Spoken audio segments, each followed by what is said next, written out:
Hello everyone, welcome to today's new video. So this video has been specifically recorded for the various queries that we have been receiving in the past from past some days, and so the queries have been regarding the recent notification by NTA about the upcoming NET exam. Regarding RPSC exam and various other things regarding the offline batches, classes and etc. So we decided to record a video answering all your queries, and so that all of you can get your answers in a comprehensive manner. Okay, so let's begin our discussion about the queries. So the number one query that we have been receiving a lot was about the offline classes. So because of COVID and because of the government regulations, offline classes were not being conducted. There was a halt in the offline classes from the for the past year. So now recently, as government has allowed the running up of offline classes, we have started our offline batches for NET as well as RPSC assistant professor, and then we'll be also conducting the batches for RPSC school lecturer and KVS, NVS, etc. the upcoming exams. All right, so because of COVID last year many exams were not conducted. Okay, so this year you all have a chance to get into those exams. So especially if I talk about RPSC, because it is being conducted this year, then a NET, of course it happens on a very regular basis, then KVS. Okay, so upcoming notification will be about KVS notification will be coming very soon. So regarding that, so we have started our offline batches. We are successfully running our offline batch. We started it by the end of January. We already started. So NET के लिए भी और RPSC assistant professor के लिए भी we have running batches, and we are planning and for the upcoming exams like KVS and school lecturer and all these things, we are having the batches plan to run these batches as well. So all those who have been asking me about the offline batches, this is the answer, that yes, RPSC assistant professor and NET exam batches have started. Okay, and regarding the dates and timings and the different shifts etc., you can call to the given number at the office and you will get all the details. Now the next thing that we were asked was about so the recent notification about NET has been that it will be conducted in the month of May, from 2nd May. Okay, so we should ऐसा मान लेते हैं कि हमारे पास preparation के लिए अप्रैल तक का टाइम है, because 2nd May most probably it will start. तो इंग्लिश का भी हमारा मिड में होता है ज़्यादातर, तो 4-5 के अराउंड, ठीक है, वी कैन हैव एक्सपेक्ट. तो the question that many of you must be having in your mind is कि अब अगर बैच ज्वाइन करेंगे तो will your course be covered by क्योंकि देखा जाए तो हमारे पास 80+ डेज़ हैं, ठीक है, बस 80 डेज़ ही मान लो, ठीक है, प्लस हैं कुछ 5-6 डेज़ एक्स्ट्रा, बट उसको हम थोड़ा सा बफर टाइम की तरह रख लेते हैं. तो 80 डेज़ अगर हम माने तो क्या 80 डेज़ में you will be able to cover up the entire syllabus of NET जो हमारी 10 यूनिट्स हैं, which demand a very in-depth understanding and in-depth study, तो क्या वो इस अटेम्प्ट के लिए कवर हो जाएंगी? So for those students जो अब अपनी प्रिपरेशन स्टार्ट करने वाले हैं, we have launched a special crash course kind of a thing, ठीक है, where we are trying to cover up the material as much as possible in these 80 days. ठीक है, वैसे तो ऑब्वियसली अगर थरो आपको स्टडी करनी है नेट के लिए तो यू नीड मिनिमम 6 months, ठीक है, थरो बिल्कुल अच्छे से स्टडी करने के लिए but with in this 80 days also हम बहुत चीज़ें कवर कर सकते हैं, ठीक है. सो फॉर दो स्टूडेंट्स जिन्होंने प्रिपरेशन स्टार्ट नहीं की है अब तक, and who are just starting it now after the notification, Feb has already started. So now if you are starting your preparation then also there is hope for you. मतलब ऐसा नहीं है कि अब तो कुछ नहीं हो सकता. मे में एग्जाम में 80 days are enough. If I tell you from my personal experience, I was working full time when I cleared my NET JRF. So I was working full time. I had a full time job and I was also in my MA previous at that time. So I was having all these things and so मैं उस time पे पढ़ रही थी with these things, and last में बस 1 month था जो मैंने बिल्कुल dedicatedly पढ़ाई की थी, where I resigned from my job and took a leave and all these things. तो वो 30 days थे where I actually मतलब बिल्कुल ढंग से study की. Otherwise तो I was juggling it with all these things.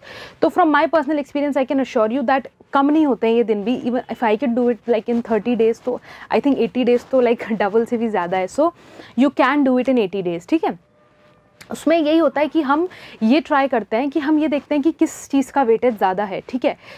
हम उसमें ये ट्राई करेंगे कि जो चीज़ें वेटेज ज़्यादा रखती हैं उन पे हम ज़्यादा फोकस करें, जिनमें वेटेज इतना नहीं है तो उनको हम थोड़ा कम अटेंशन दें, और जिसका वेटेज ज़्यादा है या जिसमें से क्वेश्चंस आने की प्रोबेबिलिटी ज़्यादा होती है, जैसे हमारी यूनिट्स हैं, जैसे अब ब्रिटिश लिटरेचर हम हमेशा पढ़ते हैं, तो ब्रिटिश लिटरेचर में से अगर हम रीसेंट पैटर्न देखें अपना, तो इतने क्वेश्चंस एंशंट में से नहीं आते जितने कंटेम्प्रेरी या मॉडर्न जो हमारी एज है उसमें से आते हैं। Specially if I talk about 20th century का जो हमारा लिटरेचर है, 20th सेंचुरी के जो हमारे राइटर्स हैं, maximum questions come from there, ठीक है। आजकल तो हम, अब हमारे पास अगर टाइम लिमिटेड है, so we will focus on these kind of things, कि जब हमें पता है कि अच्छा हाँ यहाँ से क्वेश्चंस आने के चांसेस, तो लेट्स फोकस हेयर, ठीक है। उसके बाद लिटरेरी क्रिटिसिज्म और थ्योरी है। अब ये दो ऐसी यूनिट्स हैं जिसमें maximum times students have problem. उसका रीज़न भी यही है क्योंकि ग्रेजुएशन, अंडर ग्रेड और पोस्ट ग्रेड में इतना डिटेल में इसको नहीं पढ़ाया जाता है, प्लस लेकिन नेट में दे आस्क, और इसका वेटेज अच्छा खासा होता है, ठीक है। लेकिन as I always say to all my students, लेकिन इस यूनिट की जो एक पॉजिटिव पॉइंट है वो ये है कि इसका जो पैटर्न है ना, क्वेश्चन पुटअप करने का, जो क्वेश्चन डिज़ाइन करने का पैटर्न है एनटीए का, वो बहुत फिक्स है। वो हमें पता है कि हाँ इसी तरह के क्वेश्चंस आते हैं, इसमें से कुछ बहुत ज़्यादा छेड़छाड़ नहीं होती है इस यूनिट में से। तो this is a good like positive point about this unit. हालांकि थोड़ा सा आपको एफर्ट देना पड़ेगा इस यूनिट को, लेकिन क्योंकि पैटर्न थोड़ा सा फिक्स है ना, तो वो हमें थोड़ी सी हेल्प हो जाती है, ठीक है। So we'll focus on these units. तो ये हमारा करने से क्या होगा, और कि हम 80 डेज़ में वो चीज़ें कवर कर पाएंगे विच आर लाइक नेसेसरी, जो हमें नेट की जो कट ऑफ है वहाँ तक एटलीस्ट पहुँचा देंगी, ठीक है। इंग्लिश इन इंडिया जो हमारी यूनिट है, उसमें से अभी लास्ट जो हमारा एग्ज़ाम हुआ था नेट का, उसमें भी काफ़ी सारे क्वेश्चंस आए थे, 6-7, एंड आई अश्योर यू बहुत इजी यूनिट है वो। English in India is like one of the easiest thing in the syllabus of net. क्यों? क्योंकि एक तो उसका स्कोप लिमिटेड है, बहुत ज़्यादा चीज़ें उसमें नहीं है, बहुत लिमिटेड चीज़ें हैं उसमें। लिमिटेड इन द सेंस आपको पता होना चाहिए कि किस चीज़ पे फोकस करना है, किस पे नहीं फोकस करना है, ठीक है। क्वेश्चन वहीं से आता है, एंड कंपैरेटिवली समझने के लिए हमारे लिए इजी होगी, because of course we are Indians, तो इंडियन हिस्ट्री से हमारा थोड़ा बहुत फेमिलियरिटी होती है। इंडियन हिस्ट्री, ब्रिटिश हिस्ट्री जो हमारी रही है, कॉलोनियल हिस्ट्री जो रही है, उससे हमारा थोड़ा बहुत we are acquainted with it. तो this is a positive point for us. So this unit, and plus of course इस यूनिट का वेटेज अच्छा खासा है, पिछली बार भी 3-4 क्वेश्चंस आए थे इसमें से, and we can't undermine the value of 3-4 questions of course, ठीक है। So these are some of the units which are very crucial, plus they have a very good weightage, तो वील फोकस ऑन देम, ठीक है। और उसके अलावा जैसे linguistics में से कुछ स्पेसिफिक टाइप ऑफ क्वेश्चंस है जो आते हैं, तो we'll focus on that. American में से जिस तरह के क्वेश्चंस आने के चांसेस है ना, रिसेंट टाइम्स में अगर देखा जाए तो नेट का जो क्वेश्चंस पूछने का फोकस है वो कंटेम्प्रेरी लिटरेचर पे बहुत ज़्यादा है। कंटेम्प्रेरी के साथ साथ भी ऑल्टरनेटिव जो कंट्रीज़ है ना, जैसे ऑस्ट्रेलियन लिटरेचर हो गया हमारा, कैनेडियन हो गया, और उसके अलावा देखा जाए तो अफ्रीकन तो है ही, ठीक है। उसके बाद साउथ एशियन लिटरेचर जो है ना हमारा, इंडिया, पाकिस्तान, बांग्लादेश, यहाँ कंट्रीज़ में जो लिटरेचर है, इस पर भी क्वेश्चंस काफ़ी आ रहे हैं, ठीक है। और स्पेसिफिकली कंटेम्प्रेरी टाइम्स में से जो अभी 20th सेंचुरी या फिर 20th सेंचुरी के जो एंडिंग वाले डेकेड्स हैं ना, इस टाइम के वर्क्स, पोस्ट वर्ल्ड वॉर 2 मान लो आप लोग, इसमें से क्वेश्चंस बहुत ज़्यादा पूछे जा रहे हैं। तो we'll focus on these things, कि जहाँ से हमें लगता है कि हाँ ठीक है, यहाँ से इस पॉइंट पर वर्क करने से we'll get better result, so we'll focus on these things, ठीक है। So the crash course that we have designed, we have tried to keep these things in mind, so that the most of the students will be benefited by this amount of time. And trust me, 80 days बहुत होते हैं, ठीक है। if you are really like going to give it everything to it, तो 80 days are more than enough, ठीक है, prepare करने के लिए। अगर आप ढंग से प्रिपेयर कर रहे हो, एज आई ऑलरेडी टोल्ड कि मैंने भी 30 डेज में ही किया था, ठीक है। तो I am not interested in telling about myself more often, मैं नहीं बताती हूँ, but I am sharing this thing so that the students who are feeling very demotivated कि सिर्फ अब तो इतना सा टाइम है, जून जुलाई में, क्योंकि एक्सपेक्टेशन थी कि एग्जाम होगा, बट जल्दी कंडक्ट कर रहा है एनटीए, ठीक है। तो उनके लिए just I am sharing this so that you don't lose hope, because of course it's not that difficult. अगर सही गाइडेंस है, आपको पता है क्या पढ़ना है, क्या नहीं पढ़ना है, किसको कितना पढ़ना है, ये बहुत इंपॉर्टेंट चीज़ होती है कि किस टॉपिक को कितना डीप में पढ़ना है और नहीं पढ़ना है। 2 तरीके से होती है पढ़ाई, एक होती है फैक्चुअल, एक होती है एनालिटिकल। तो कुछ टॉपिक्स हैं जो मैं एनालिटिकल तरीके से पढ़ना है, कुछ टॉपिक्स हैं जो मैं सिर्फ फैक्चुअल पढ़ना होता है। ये आपको पता होना बहुत ज़रूरी है कि किस टॉपिक को फैक्चुअल तरीके से पढ़ना है, किसको डीप एनालिटिकल सिस्टमेटिकल तरीके से पढ़ना है, ये अगर आपको पता है तो उसके अकॉर्डिंग तो आप इजीली प्रिपेयर कर सकते हो 80 डेज में, ठीक है. That's not a big deal. So this was one of the question that I was receiving a lot कुछ दिनों से, तो I thought of making a video about this. Okay, so this was about net, जो अभी recent exam होने वाला है net का, उसके लिए. And about offline classes I have already told you. Now another thing that I was asked a lot was regarding that RPSC assistant professor exam. एक तो चीज़ जो मुझसे बहुत पूछा ना स्टूडेंट्स ने, वो ये था कि सिलेबस में कितनी सिमिलैरिटी है दोनों की, नेट और RPSC. So I would say this कि देखो, RPSC असिस्टेंट प्रोफेसर को जो एग्ज़ाम है उसकी एलिजिबिलिटी अगर आप चेक करोगे तो in that eligibility only they ask they ask that you should be net qualified, ठीक है. If you are net qualified then only you are eligible to be a assistant professor in under RPSC, ठीक है. एक तो ये चीज़ है.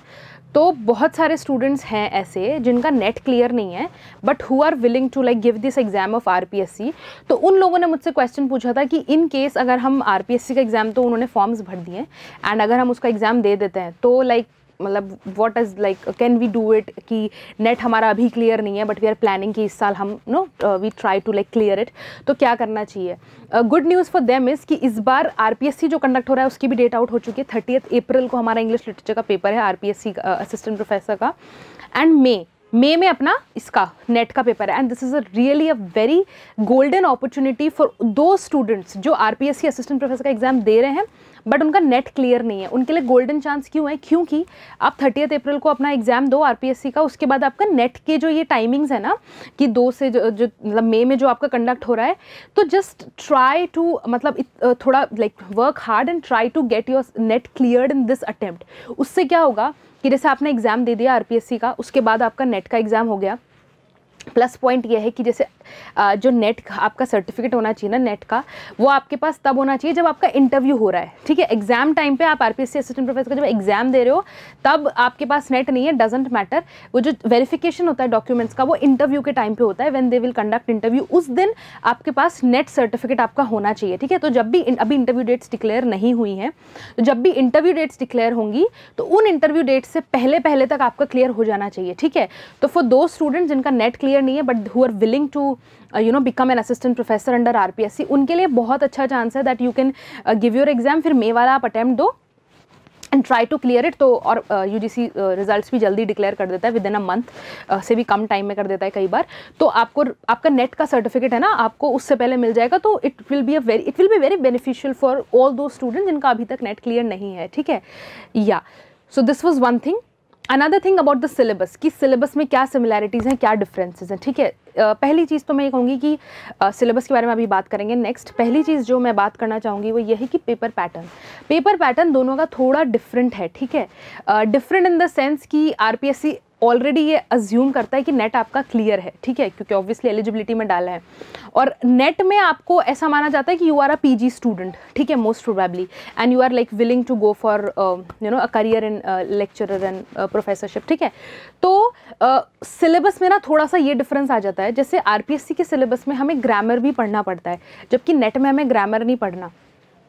Net में जहाँ हमें रिसर्च मेथोडोलॉजीज़ वगैरह पढ़नी होती हैं जो कि RPSC में हमें नहीं पढ़नी होती. जैसे नेट में हमें लिंग्विस्टिक्स भी पढ़ना होता है, which we don't study in RPSC, क्योंकि RPSC को मतलब ये अज्यूम्ड है कि आप you have already cleared your NET और आपका you are having a good experience in research वगैरह. तो इसलिए ये सब चीज़ें RPSC नहीं पूछता है कि रिसर्च मेथोडोलॉजी वगैरह, लेकिन नेट में पूछी जाती हैं, क्योंकि नेट लाइक दो चीज़ों के लिए होता है ना, for assistant professor as well as for like pursuing your PhD. If you get a JRF then you pursue your PhD, तो उस पर्पस से होता है, ठीक है. तो इसलिए थोड़े बहुत differences are there in the syllabus, like जैसे मैंने कुछ एग्जांपल्स दिए, ग्रामर वाला डिफरेंस है, और भी कुछ डिफरेंसेस हैं रिसर्च वाले. लिंग्विस्टिक्स, इंग्लिश इन इंडिया वाली जो यूनिट है उससे भी रिलेटेड कुछ नहीं आता RPSC में. सो देयर आर वेरियस, लेकिन पॉजिटिव पॉइंट्स हमें किस चीज़ पे फोकस करना है कि सिमिलैरिटीज़ क्या हैं. तो बहुत सारी सिमिलैरिटीज़ भी हैं दोनों के सिलेबस में. जैसे ब्रिटिश लिटरेचर दोनों में आता है, अमेरिकन लिटरेचर दोनों में आएगा, literary criticism, literary theory, Indian literature, ये दोनों पेपर में सिमिलर है, ठीक है. तो ऑलमोस्ट आप ऐसा मान लो 50% कोर्स सिमिलर होता है और बाकी डिफरेंस होता है, और पैटर्न थोड़ा डिफरेंट है. पैटर्न में तो no doubt there is a huge difference, ठीक है. लेकिन सिलेबस की बात करें तो ये कुछ यूनिट्स हैं जो सिमिलर हैं. तो वो स्टूडेंट्स जो दोनों एग्जाम दे रहे हैं उनके लिए बेनिफिशियल चीज़ ये है, एक तो दोनों एग्जाम ऑलमोस्ट आसपास हो रहे हैं, तो आप पढ़ रहे हो ना, तो आपकी दोनों की प्रिपरेशन हो रही है। ऐसा नहीं कि आपने नेट का दे दिया और फिर आरपीएससी का 3-4 महीने बाद है तो आपको दोबारा से सब कुछ पढ़ना पड़ेगा, ऐसा नहीं है। आप अभी अपनी प्रिपरेशन स्टार्ट करो। 30 अप्रैल को आपका असिस्टेंट प्रोफेसर का एग्जाम हो रहा है एंड देन मई में आपका नेट का एग्जाम हो रहा है, तो दोनों की प्रिपरेशन आप कंबाइन तरीके से कर सकते हो, focusing on the units which are common in both the things. ठीक है, जैसे ब्रिटिश है, मॉडर्न एज है, मतलब ब्रिटिश में सारी एजेस ही आ जाएंगी, जिसमें से कि मॉडर्न एज में नेट में हमारा बहुत ज़्यादा वेटेज रहता है उसका। ठीक है, उसके बाद लिटरेरी क्रिटिसिज्म और थ्योरी, दोनों ही जगह पे बहुत इंपॉर्टेंट है ये दोनों जो यूनिट्स है अपनी क्रिटिसिज्म और थ्योरी की। ठीक है, तो you start preparing with these units, दोनों के एग्जाम में कॉमन है, तो ये यूनिट्स तो आपकी कवर हो ही रही हैं। ठीक है, उसके बाद जो थोड़ा बहुत टाइम है तो you can give on to those units जो सिमिलर नहीं है। तो ऐसे आपको अपनी थोड़ी स्ट्रैटेजी रखनी होगी कि पहले आप उन स्टूडेंट्स के लिए जो दोनों एग्जाम्स दे रहे हैं, ठीक है, I am talking about specifically about those people जो आरपीएससी भी दे रहे हैं, नेट का भी एग्जाम दे रहे हैं। ठीक है, so for those students you need to like keep this in your मतलब अपना प्रिपरेशन थोड़ा सा ऐसे करना, because even in my batch I have some students who are giving both NET as well as RPSC. So उनके लिए I have this plan this strategy only where we are first focusing upon the units which are common and then we are focusing upon the units which are not common in both the exams. ठीक है, so this was another thing. So offline के बारे में we have discussed about the syllabus we have discussed. So all those students who are interested for offline batches of NET और RPSC assistant professor और in the upcoming times, क्योंकि काफ़ी सारी vacancies आने की प्रोबेबिलिटी चांसेस हैं इस साल, क्योंकि लास्ट ईयर काफ़ी सारे एग्जाम्स नहीं हुए थे, तो वैकेंसीज का नंबर भी इंक्रीज़ हुआ है और बहुत सारी चीज़ें। तो केवीएस का जो एग्ज़ाम है वो बहुत रेगुलर बेसिस पे होता है। This is a very positive point about that. Same होता है उनका केवीएस एनवीएस का सिलेबस ऑलमोस्ट सेम रहता है। केवीएस इज़ केंद्रीय विद्यालय and NVS is Navodaya Vidyalaya. ठीक है, इनके जो एग्जाम्स होते हैं एक तो रेगुलर बेसिस पे होते हैं, प्लस उसका आप सिलेबस देखोगे ना तो लाइक इतना वास्ट नहीं होता है, बहुत मतलब केवीएस का तो फिर भी थोड़ा वास्ट होता है लेकिन इतना भी नहीं होता है। ठीक है, तो उसमें जैसे कहते हैं वो कि शेक्सपियर्स के वर्क्स हैं, उसके बाद अपना रोमांटिक एज पे थोड़ा फोकस करते हैं वो लोग, फिर इंडियन लिटरेचर पे फोकस करते हैं, और फिर जो अपनी कंटेम्प्रेरी लिटरेचर्स है ना, ऑस्ट्रेलियन, कैनेडियन, ये सारी जो लिटरेचर्स हैं, अपनी अमेरिकन का कुछ वर्क्स पे होते हैं, तो उसमें उन्होंने राइटर्स के नाम भी क्लियरली दे रखे होते हैं। ठीक है, उसमें से क्वेश्चंस आते हैं ज़्यादा, मतलब उन्होंने एग्जाम्पल दे रहा था कि आप ये राइटर्स को पढ़ सकते हो, तो इतनी अगर लाइक पर्टिकुलर वो दे रहे हैं तो that is a very like kind of a help जो एस्पिरेंट्स को मिल जाती है। तो आप अभी अगर नेट की प्रिपेयर कर रहे हो, असिस्टेंट प्रोफेसर के लिए प्रिपेयर कर रहे हो, तो you can even fill up these forms for KVS NVS जो कि आने वाले हैं। ठीक है, अभी उनकी मतलब अभी भी कांट से कि कब आएंगे, बट हाँ देर आर चांसेस की they will tell us about their vacancies soon, so they will announce their vacancies, तो उसको भी आप फॉर्म्स फिल कर सकते हो, क्योंकि नेट और ये आरपीएससी जब आप प्रिपरेशन कर रहे हो तो कहीं ना कहीं वो चीज़ें भी आपकी थोड़ी बहुत कवर हो रही हैं। जो चीज़ें उसमें अलग हैं, जो यूनिट्स उसमें अलग हैं, तो वो हम अलग से प्रिपेयर करेंगे, बट काफ़ी चीज़ें कॉमन भी होती हैं। ठीक है, तो तो ये आप एग्ज़ाम दे रहे हो, उसके बाद वो सारी वैकेंसीज निकल रही। देन यूपी पीजीटी की लास्ट ईयर अनाउंसमेंट हुआ था, जिसका कोर्स हमने ऑलरेडी लॉन्च कर दिया है फॉर यूपी पीजीटी। उसका बीच में हॉल्ट आ गया था थोड़ा because of some legal issues, तो उसका शायद दोबारा से वो री अनाउंस होने वाली है उसकी vacancies. So that exam also is very like, क्योंकि वैकेंसीज़ का जो नंबर है ना यूपी पीजीटी में बहुत ज़्यादा होता है, और कोर्स बहुत लिमिटेड कोर्स है, बहुत ज़्यादा limited. If you want you can go on our app. ठीक है, वहाँ पे you will find all the UP PGT का मटेरियल वहाँ पे मिल जाएगा। तो you just have a look at the course first, कितना लिमिटेड कोर्स है। उन्होंने स्पेसिफिक राइटर्स के नाम दे रखे हैं कि आपको ये राइटर्स पढ़ने हैं। I think if I am not wrong 17 writers हैं सिर्फ उसमें, कि 17 राइटर्स आपको पढ़ने हैं and then you cover them up, और वही सिलेबस में आएगा। तो this is very this is a kind of a chance which you should like take use of it, क्योंकि ऑब्वियसली गवर्नमेंट जॉब होती है सब चीज़ों में। तो now you have to strategize कि किस चीज़ में हमें कितना वर्क हार्ड करना है। जैसे केवीएस वगैरह है तो obviously they are very prestigious institutions, वहाँ पे भी if you get placed it will be good for your career, it will be really a good jump, और पे स्केल और जो पर्क्स वगैरह हैं that is very good in those institutions as well. उसके अलावा ये सारी स्कूल टीचिंग लेवल पे आ जाता है अपना। ठीक है, PGT post graduate teacher, TGT उसके अंडर आ जाता है, ये सारे उसमें आते हैं। आरपीएससी के स्कूल लेक्चरर की वैकेंसी भी like it will be launched very soon, and we have prepared a course for that as well. तो ऑफलाइन ऑनलाइन दोनों बैचेस अवेलेबल हैं इन सारे एग्जाम्स के लिए। ठीक है, सो दैट इज कमिंग। तो उसके अलावा तो अभी जैसे आप नेट और आरपीएससी की प्रिपेयर कर रहे हो ना, I am specifically focusing on those students who are feeling extremely demotivated, क्योंकि इतना जल्दी डेट आ गया है, अनाउंस हो गया है। जून जुलाई का एक्सपेक्टेशन था बट मई में आ गया। उससे पहले तो यूजीसी ने बोला था कि मार्च या अप्रैल में कंडक्ट कंडक्ट करेंगे, but obviously there was huge objection, तो उन्होंने मई में एटलीस्ट किया. So let's focus on positive sides, let's focus on the things on the brighter side कि हमारे पास क्या पॉजिटिव पॉइंट्स है. तो पॉजिटिव पॉइंट सबसे बड़ा तो यही है कि आरपीएससी और असिस्टेंट प्रोफेसर दोनों, सॉरी आरपीएससी और नेट का एग्जाम साथ में हो रहा है. तो वो स्टूडेंट जो दोनों एग्जाम दे रहे हैं उनके लिए बहुत पॉजिटिव पॉइंट है कि एक ही फ्लो में आपके दोनों एग्जाम की प्रिपरेशन हो रही है. ठीक है, उन स्टूडेंट्स के लिए भी बहुत अच्छा चांस है जो नेट उनका क्लियर नहीं है but they are willing to work as assistant professor under RPSC. तो उनके पास चांस है कि वो अपना इस अटैम्प्ट में क्लियर करके इंटरव्यू तक अपने हाथ में एक नेट क्वालिफाइड का सर्टिफिकेट ले सकें. ठीक है, ये उनके लिए अच्छा चांस है. देन अगर आपका आरपीएससी या नेट में आपका अच्छा नहीं होता है एग्जाम, या आपका नहीं होता है सब कुछ, like everything doesn't go well, तो there is no reason to lose hope. We have all these exams, KVS etc. all is coming, and we are providing you courses for everything. And offline में हम personalized we can personal मैं आपको guidance दे सकती हूँ where we'll prepare. तो जो offline वाले students हैं उनके साथ बस एक ये पॉजिटिव पॉइंट होता है कि personally I know them, so I can guide them based कि हर स्टूडेंट की जो रिक्वायरमेंट्स होती हैं, जो प्रॉब्लम्स होती हैं, जो लिमिटेशंस होती हैं, वो सबकी अलग अलग होती हैं. ग्रास्पिंग पावर है, अंडरस्टैंडिंग पावर है, वो डिफरेंट होती है. तो ऑफलाइन में ये थोड़ा फ़ायदा होता है कि personally because I know the student, so I can guide them accordingly. तो that is why we have started the offline batches also. And again I am repeating कि इतने सारे मुझे कॉल्स और messages, and the institution also was receiving lots of queries and doubts. Specially मतलब I have seen like इतने anxious messages थे वो that like what will happen even for both the exams, RPSC के लिए भी और इसके लिए भी, नेट के लिए भी, कि मतलब इतने कम दिन हैं, एग्जाम होने वाला है, ये वो. So that is why I decided कि मतलब let's record a video where will focus on the positive sides of the things कि नो मैटर एग्जाम जल्दी हो रहा है, yes, but we have some positive points as well. And for the help of the students only we have launch this offline batch as well in the institution, जिसकी information आपको इस number पे description box में you'll find a number, you can get the information from the office. So this was all about this video. I hope I have answered most of your doubts. अभी भी आपको कोई doubts हैं तो you can comment down below on the video, or you can call us on the number, call at the office. We'll be very happy to answer all your queries.